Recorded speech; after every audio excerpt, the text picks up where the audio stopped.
Kua kore he utu mō ngā rongoā no te marama uhurai. Engari, I ki taurangi ai ana hinara he kaupapa tēnei ka whakakorea, ka whakahokia te rima tāra hei utu I ngā rongoā.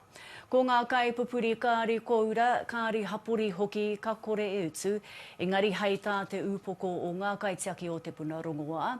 He hokinga whakamuri kē tēnei, matua rā mō ngai Māori. Kei a mare haimona riki te roa atu. He kāwanatanga hou, he kaupapa here hou, tāna e whakahengia ana e tahi. This would be a huge step backwards, right? Many steps backwards. I te hurai, ko te kaupapa e utsu ai e ngā tangata katoa o Aotearoa te rimatāra mō ngā rongoā tūtohu I mukua.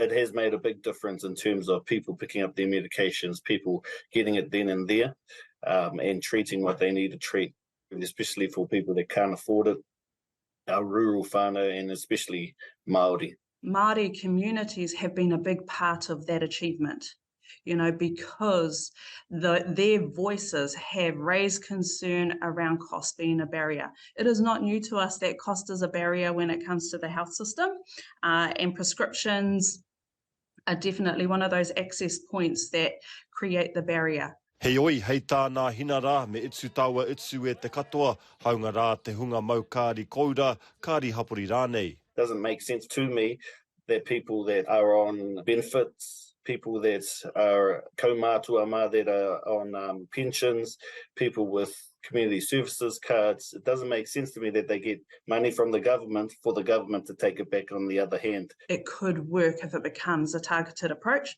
but the how it is actually created, monitored and evaluated is a really important part of that. Ko te hia o ngā hinara, ko te 280 miriona tāra ka hua ake I ngā utsu mō ngā rongoā tūtohu, ka awhina ki te utsu I ngā pūroi patsu I te mate pukupuku.